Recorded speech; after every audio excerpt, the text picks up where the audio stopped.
So I'm sure you can figure out from the title, I will be ranking all the Marvel Disney Plus shows before they even come out. By the time I'm recording this, Wandavision has already started. There's not too much going on in the first 2 episodes, so we'll see. Hopefully it's good since it's the first one to air. Anyways, I'm going to be ranking these shows strictly based off my interest in them and how much they're actually going to matter in the grand scheme of things. Now, I was a big old shill for the Netflix Marvel shows when they were first coming out. Daredevil was literally my favorite show for the 3 or so years it was airing. I would literally binge the entire seasons because they would always release them during breaks from college, and I still pray every day for its return. But these new Marvel shows are a really mixed bag with the amount of hype they're getting. MCU stands are always in full force, so I know these shows will be successful, but I feel like a lot of them are lacking. It feels like they're being made just to be made or as a tie-in into movies, not actual shows by themselves. I love that the Netflix shows kinda did their own thing, even though it fell apart because of someone who will not be named. So anyways, here's my ranked list of all the upcoming Marvel shows. Number 12, Secret Invasion. So this show is going to be following Nick Fury and the Skull from Captain Marvel dealing with alien nonsense. Now listen, I love Samuel Jackson as much as the next guy, but I have a secret to confess. Captain Marvel is the only MCU movie I have not seen. No, it wasn't because I'm a sexist or a neckbeard or hate Brie Larson. It's actually because my local theater, back when those were a thing, had a power outage when me and my girlfriend went to go watch it. Halfway through the movie, everything shut off and we got our money back, and I just haven't felt the desire to go back and watch it. I saw Sam Jackson, the Skrulls' dumb buddy cop shtick in Far From Home, and I just can't bring myself to care. I know this is gonna tie into some cool Skrull shit, but as of right now, I'm not hyped for this at all. Number 11, Vin Diesel and the Guardians of the Galaxy Holiday Special.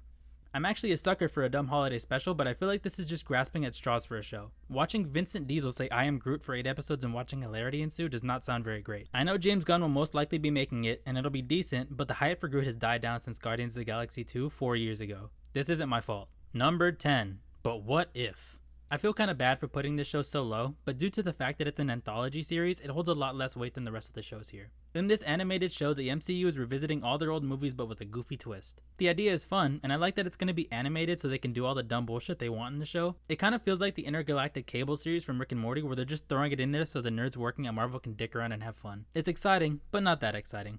Hey, at least it cracked the top 10, so good on them for that. Number 9, Thor's Brother. Alright, I know I'm gonna catch a lot of shit for putting Loki this low. I was on Tumblr from 2009 to 2013. I know how much people love Tom Hiddleston.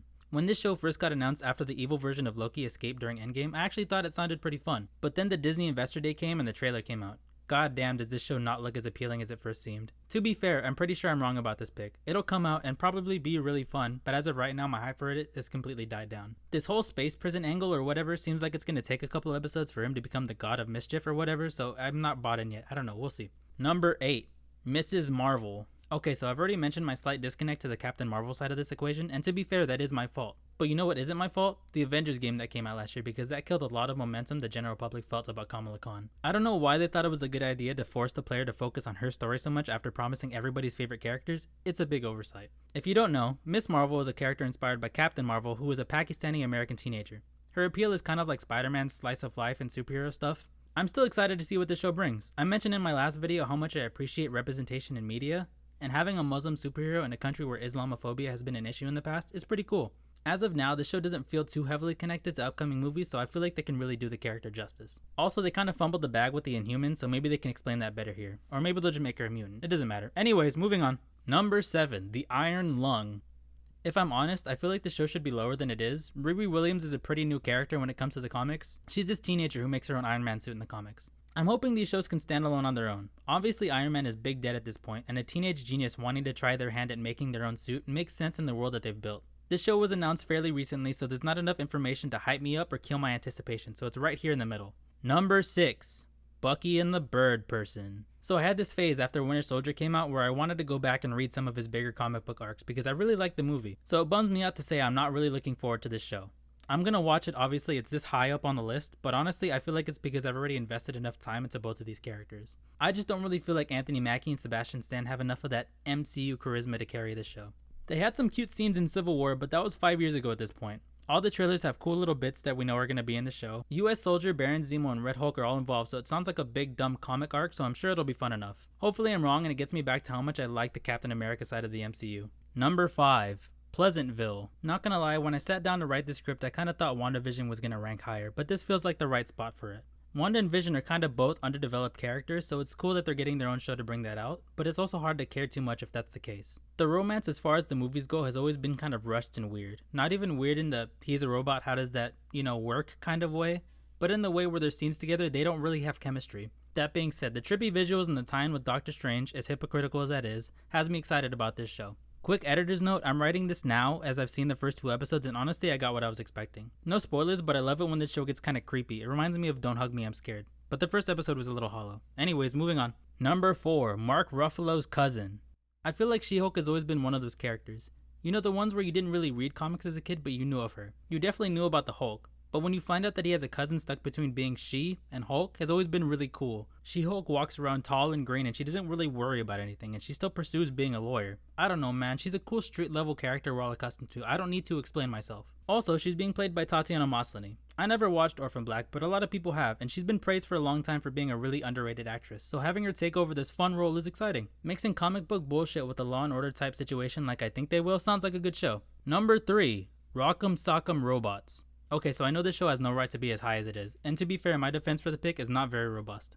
I just like Don Cheadle, and watching him has always been a fun time for me.